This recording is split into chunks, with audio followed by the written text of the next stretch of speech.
Hello everyone, আজকে ছোট্ট একটা মিনি ভ্লগ নিয়ে চলে আসলাম। আর আজকে করবো রান্না। হ্যাঁ, চিকেন রান্না করবো। মা কিন্তু ফ্রেশ চিকেন নিয়ে চলে এসছে। আর আজকে রান্নাটা হবে উনুনে। অ্যাকচুয়ালি উনুনের রান্নায় কিন্তু গাইজ বেশি টেস্ট হয়। আর আমাদের বাড়িতে বেশি অংশ টাইমই উনুনেই রান্না হয়, গ্যাসে একটু কমই হয়। তো মা বললো আজকে উনুনে রান্না করতে।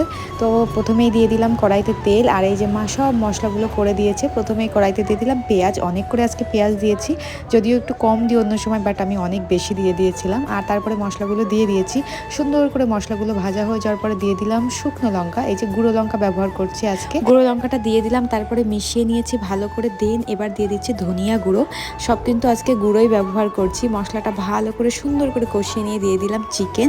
আর চিকেনটা অনেক ফ্রেশ ছিল, যার কারণে হয়তো অনেক টেস্ট হবে। তো তারপরে দিয়ে দিলাম লবণ।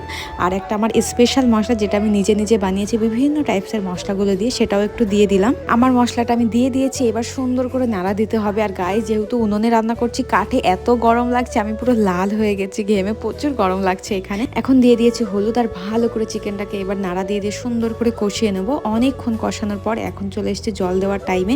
যেহেতু আমার আইডিয়া নেই, আমি ভাবছিলাম 1 মগ জল দেবো, কিন্তু মা বললো না, অনেক অল্প করে দিতে হবে, কারণ চিকেন তো প্রচুর তাড়াতাড়ি হয়ে যায়। তো বন্ধুরা, রান্না কিন্তু শেষের মুখে, রান্না প্রায় হয়ে গেছে। এখন দিয়ে দেবো গরম মশলা। গরম মশলাটা দিয়ে সুন্দর করে নাড়িয়ে নেবো। অ্যান্ড দেন আমি নামিয়ে দেবো মাংসটা। নামিয়ে নিয়েছি মাংসটার। গাইজ এত সুন্দর তেল উঠেছে, দেখতেই তো খুব লোভনীয় হয়েছে। তো চলো এখন একটু খেয়ে টেস্ট করে দেখি কেমন হয়েছে। অনেকক্ষণ ধরে তো রান্না করলাম, তো টেস্ট করলাম। আর এত সুন্দর হয়েছে আমি বলে বোঝাতে পারবো না, অনেক সুন্দর হয়েছে। তো কার কার এই মিনি ব্লগটা ভালো লাগলে কমেন্ট করে জানিও। ভালো লাগলে একটু লাইক কমেন্ট শেয়ার করে দেবো।